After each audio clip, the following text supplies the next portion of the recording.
Hello guys! Hello! This is for water sign, Pisces, Scorpio, and Cancer. Welcome dito sa aking channel, Kapalaran 888. Welcome guys. Alamin natin kung anong messages, vibration, gabay energy para sa inyong lahat. So this is for the next 72 hours. Okay? So tingnan natin kung ano ang messages para sa inyong lahat.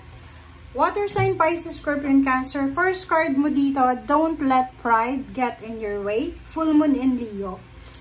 So, Pisces, Scorpio, and Cancer, sinasabi na wag tayong masyadong ma-pride. Wag nating masyadong sundin ang pride natin. Or wag nating sirain yung plano natin, yung buhay natin because of pride. Okay? Medyo babaan natin yung ng konti ang pride natin. Okay? So, next deck tayo. Wait lang guys. Okay, next deck tayo para sa mga water sign, Pisces, Scorpio, and Cancer. Pasensya na guys kasi sobrang, kung nakakarinig kayo ng ugong, aircon yan, tsaka electric fan. Sobrang init kasi dito sa amin. Okay, thoughts. Sinasabi ng bara sa atin na para sa mga water sign for the next 72 hours, marami ka sigurong iniisip. Marami kang mga, yung halimbawa na marami kang gustong gawin and hindi mo magawa-gawa because masyado kang nag-iisip. Sinasabi ng bara sa'yo dito na importante yung pag-iisip pa. Importante like, kung magde-decide tayo, pag-isipan natin yung reflection. Pero hindi to the extent na wala na tayong nagawa kundi isip lang ng isip. Okay? Lalo na sa madaling araw, 'di ba? Or sa pag matutulog ka na, iwasan mo yung sobrang pag-iisip kasi baka hindi ka na makatulog niyan or baka magising ka sa madaling araw because sa sobrang pag-iisip. Okay? And another parang like relationship, posibleng iniisip mo yung relationship mo or karelasyon mo or ikaw yung iniisip ng karelasyon mo. Okay. Okay, first card natin dito is reverse na King of Swords. Next is Ten of Wands. So, Pisces, Scorpio, and Cancer, sinasabi ng bara sa'yo dito na posibleng walang direksyon eh. Parang meron sa iyo dito na trabaho lang ng trabaho, 'di ba? Yung hindi pinaplano kung ano yung gagawin sa araw-araw. Kaya posibleng madagdagan, patong-patong na trabaho, patong-patong na obligation, duties and responsibilities. So ibig sabihin niya, kinakailangan nyo na planuhin yung mga gagawin nyo, especially sa araw-araw. Kasi ang sinasabi ng bara, kung hindi natin paplanuhin, posible nga na magpatong-patong yung mga obligations, mga duties and responsibilities natin. Kasi pwedeng tamarin tayo, kasi walang direction eh. Walang direction yung araw natin. Okay? Sa usaping relationship, mag-asawa, mag-boyfriend, girlfriend, mag-iingat kayo kasi pwedeng mag-away kayo within the next 72 hours. Hindi ko alam kung bakit kayo mag-aaway, basta mag-aaway kayo. Seven of Cups and the Sun, sinasabi ng bara sa'yo dito na posibleng magkakaroon ka ng choices and option na like for example, mag-enjoy, mag-relax, ganyan, ganito. Ang barahan to ay resonated siya sa ganyan, sa dito. Parang sinasabi ng bara sa'yo na if in case na mag-away kayong mag-asawa, magkarelasyon, mag-live-in, mag-boyfriend, girlfriend, hanapin mo yung peace of mind. Kumbaga, umiwas ka and focus ka na lang sa kung ano yung magbibigay ng saya sa'yo.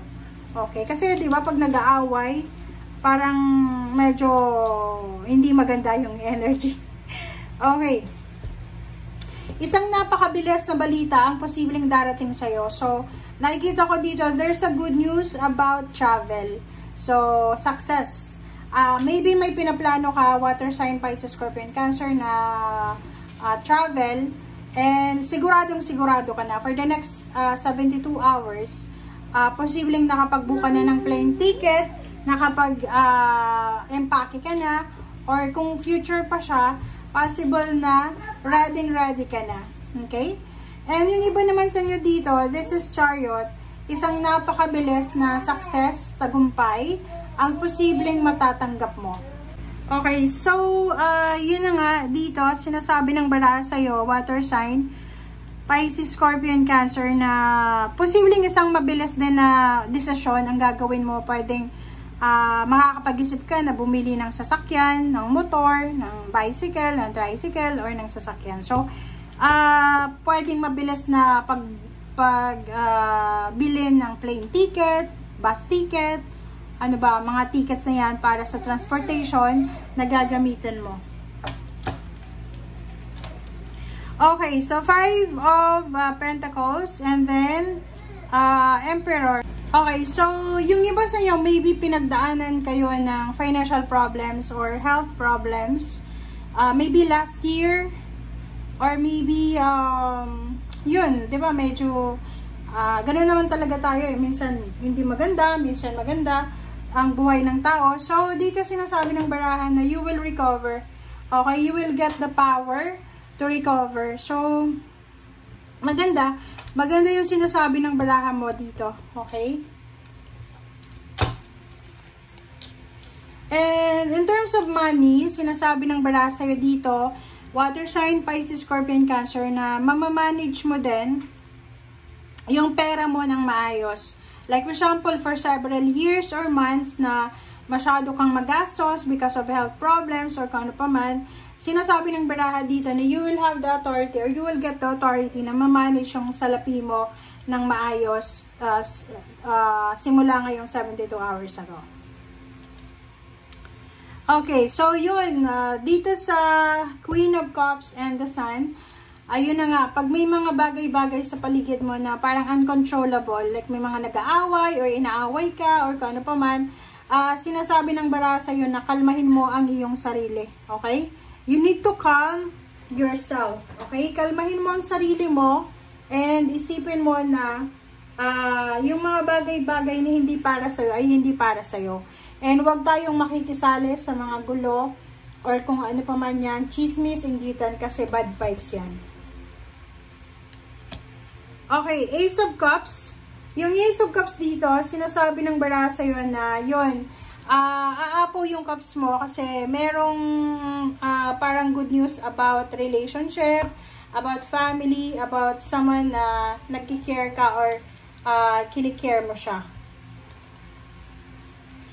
Nakikita ko sa'yo dito na there's someone, okay, may mga tao sa paligid mo or may mga tao na involved sa'yo na possible na sila ay mayroong pinagdadaan ng problema. So, nakikita ko sa'yo dito na habang ikaw ay masaya, there's someone here na nanginginayang siya because hindi siya makalapit sa'yo eh. Kasi parang eto na nga, maybe may pinagdaanan silang financial problems, relationship problems, or kung ano man na problema, and hindi sila makalapit sa'yo para humingi ng tulong. So, nangihinayang sila sa'yo mismo. Okay, so yun, sinasabi ng baraha sa'yo dito na yun na nga, while someone is suffering, ikaw ay umaapo yung swerte mo eh. Diba? There's a good news about lump sum of money. There's a good news about job offer. There's a good news about business opening. There's a good news about money, financial. Okay. So, eto naman, sinasabi ng baraha mo dito na may mga bagay-bagay ka na gustong gawin, pero sa kasalukuyan ay hindi pa pwede. Hindi ko alam kung ano yan. Ikaw lang yung makakaalam yan. And 10 of Pentacles and 9 of Pentacles. So, sinasabi ng baraha sa'yo dito na nakafocus ka, water sign, Pisces, Scorpion, Cancer, sa pera, trabaho, sa pag-iipon ng pera, sa katuparan ng pangarap mo, nakafocus ka rin sa kung ano yung magagawa mo, nakafocus ka rin sa future, nakafocus ka sa kung ano yung mangyayari bukas, makalawa, or sa mga susunod na araw. Okay. Mag-iingat ka. You need to be very, very careful sa mga nag-o-offer sa'yo ng love life if you are single. Kung single ka, or kahit married or in a relationship, di ba? May mga taong ititem ka na sasabihin siya, alam mo, batang-bata mo pa, parang ganyan. Pag tinanong ka, ilang taon ka na? Sabihin mo, 45 ka. Tapos titingin sa'yo, sasabihin sa'yo, talaga, 45 ka? Akala ko ano ka lang, 26, 28, diba? Parang nambubola lang. So, mag-iingat tayo sa mga taong gusto makipagkaibigan sa atin, sa mga nambubola na parang gusto makipagrelasyon, kasi hindi yan totoo, okay? Nanluloko lang yan, ang bobola lang yan. Okay, so, sinasabi ng bara sa'yo na if you're waiting for a text, for a chat, for a call, isang exciting na message, communication, ang posibleng matanggap mo. Next card is, wow. So, dito sinasabi ng bara sa'yo na isang good karma, which is the manifestation of your dreams, ang mangyayari or darating sa buhay mo. So, ibig sabihin yan, water sign, Pisces, Scorpion, Cancer, posibleng makatanggap ka ng contract signing, makatanggap ka, like kung may kaso ka na involved ka sa isang kaso, pwedeng manalo ka, makakatanggap ka ng wish fulfillment, makakatanggap ka ng good news about your dreams, about your plans, about your future plans. Makakatanggap ka din ng ng mga letters, ng communication. Parang nakikita ko sa'yo dito na this is a good omen, good karma. Okay? So, thank you guys for watching and see you again. I hope na makaresonate kayo dito guys. And if ever hindi naman, just ignore the message. Okay? Bye!